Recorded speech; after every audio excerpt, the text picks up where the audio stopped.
Muy buenas noches, bienvenidos al análisis político. Buenas noches, Vladimir. Buenas noches, Buenas noches, Germán. Muy buenas noches. Bueno, hoy estamos uniformados porque celebramos los 22 años de Globovisión. Así es, estamos muy contentos de, formar parte de este equipo, un equipo pues que ha venido dando al pueblo venezolano la posibilidad de estar informado y de recoger todas las visiones, ¿verdad?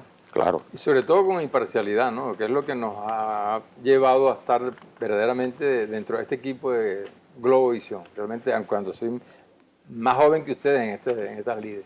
Bueno, esta semana ocurrió un hecho, por supuesto, que ha tenido una gran repercusión internacional, el fallecimiento de Fidel Castro, ¿no?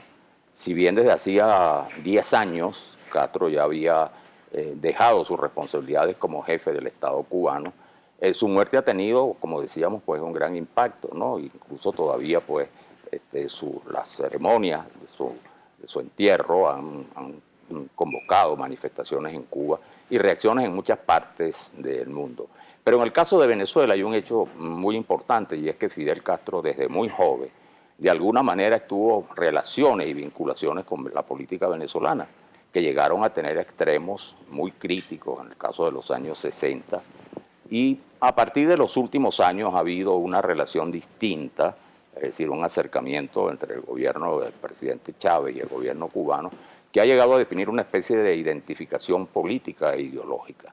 Entonces la pregunta es, Vladimir, Germán, que tendríamos que hacernos es, ¿la muerte de Fidel Castro podrá tener algún efecto o alguna repercusión importante en la política venezolana? Bueno, yo diría, chicos, que primero hay que ocuparse de qué efecto tendría en la política cubana, porque en Cuba se ha iniciado una nueva época, a partir del momento mismo en que él deja el poder y lo asume su hermano Raúl. Y evidentemente, con respecto a Venezuela, las políticas, las relaciones se han mantenido más o menos en los mismos términos, salvo por un detalle, y es el detalle de que hubo el entendimiento con Estados Unidos, un entendimiento del cual obviamente el gobierno venezolano no fue partícipe, por no decir que no estaba enterado. Yo creo que no estaba enterado, pero en todo caso no fue partícipe. Y bueno, habría que ver qué cambios introduce Raúl Castro y la dirigencia cubana sin Fidel en la nueva situación cubana y evaluar si esos cambios van a impactar o no en las relaciones con Venezuela. Eso sería, por ejemplo, preguntarse si van a buscar fuentes alternativas de energía, por ejemplo, si las relaciones con Estados Unidos van a mejorar o si efectivamente se produce mayores encontronazos, un retroceso con la llegada de Trump al poder y por ende la necesidad de que se estrechen las relaciones con Venezuela. Pero todo eso está como que en veremos dependiendo de por todo dónde eso vengan los lanzamientos de Trump. está por verse. Germán. Evidentemente que la presencia de Fidel en la política, no solamente en Venezuela, a nivel continental y mundial, marcó un hito. Un personaje que generó pues tanto odios y amores. Y es evidente porque la personalidad de Fidel, muy fuerte, muy firme en todas sus convicciones, trajo como consecuencia, en primer lugar, enfrentarse desde esa pequeña población, esa pequeña isla, al imperio más grande que ha tenido el planeta. Y lo retó, pues, de alguna manera, y luego concluyó su obra. Y eso es una cuestión sumamente significativa, que Fidel durante toda su vida, pues, tuvo esa idea fija de enfrentar toda una cantidad de situaciones que existían en la Cuba de Batista, y luego, bueno, con toda su fuerza, impulsó cambios muy importantes dentro de lo que fue la política y la economía cubana. En este momento, obviamente, el hecho de que Fidel no esté presente no tiene la misma significación, la misma fuerza para impactar no solamente en Venezuela, sino en el mundo, pero sin duda alguna que esa figura siempre va a estar presente en todos los que de alguna manera pues, han luchado por cambiar los modelos políticos en América Latina. Claro, yo creo que lo que conviene destacar también, y eso lo decíamos al comienzo, es la vinculación o la relación que siempre mantuvo Castro con Venezuela, en las buenas o en las malas, porque son etapas distintas. Cuando Castro viene a Venezuela por primera vez, tiene 22 años, estudiante, pasa por Caracas y va a Bogotá a participar en un congreso estudiantil que se realizaba paralelo a la 10ª Conferencia Interamericana donde nace la OEA. Era un congreso estudiantil convocado por Perón, de las Juventudes de América Latina, contra el colonialismo, se decía, y porque Perón defendía la tesis de la tercera posición contra lo que iba a ser la polarización de la Guerra Fría. Entonces, bueno, ahí se produce el Bogotazo, todo lo que conocemos, pero ahí se establece una relación de Fidel muy estrecha. Y no olvidemos que a los días es derrocado Gallego, y bueno, tanto Gallego, Betancourt, que había sido el presidente anterior, Andrés Eloy Blanco, todos los presos que en la primera, que fueron liberados en los primeros días después del golpe de Delgado Charbó, de Pérez Jiménez y Llovera Páez, todos se van a La Habana.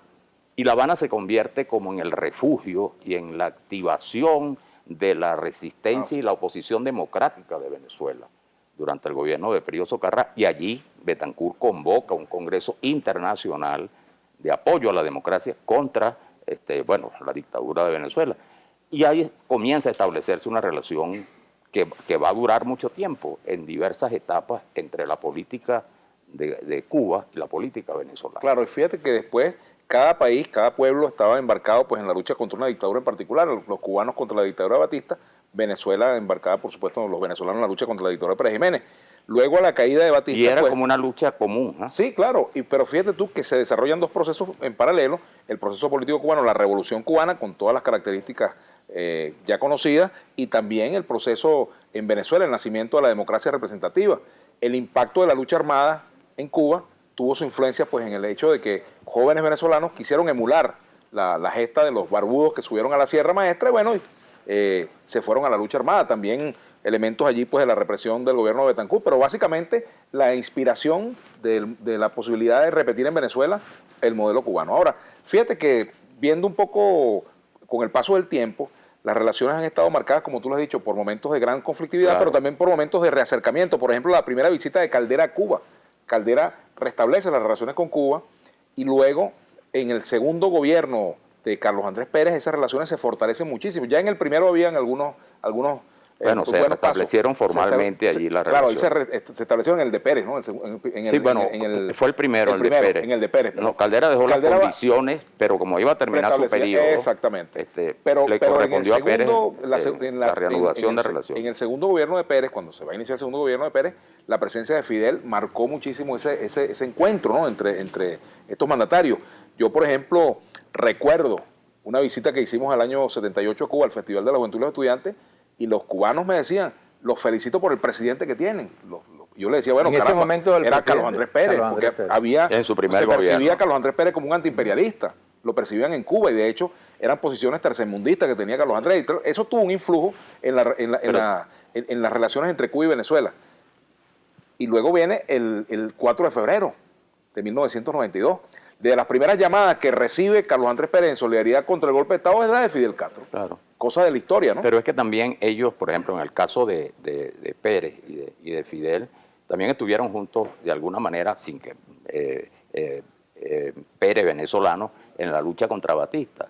Incluso Pérez está presente en el Hotel Nacional cuando se produce el famoso asalto del directorio estudiantil al Palacio.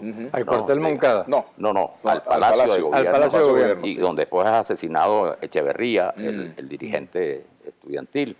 Y luego en el exilio hay coincidencias también, porque estaba en México Fidel Castro, y Fidel Castro va a Costa Rica gestionando unas armas para la invasión del Granma. Unas armas que Acción Democrática en la Resistencia había planificado también una invasión, la llamada Operación Berta, que debía salir desde Costa Rica, encabezada por Rómulo Betancourt. Y esas armas habían quedado en Costa Rica en la finca de Figueres. Y Fidel fue a gestionar que le entregaran esas armas, y con quien habla es Carlos Andrés Pérez, y efectivamente... Pero aquí hubo también en Venezuela un gran apoyo, un gran afecto hacia Fidel, incluso cuando Fidel estaba en la Sierra Maestra. Aquí sí, como no, un Bolívar para la Sierra, decían, ¿no? Bolívar para la Sierra, sí. Bueno, tenemos que hacer una pausa, creo. Tenemos que hacer una pausa y, bueno, ya regresamos, bueno, y le recordamos que escribir la etiqueta Análisis Político.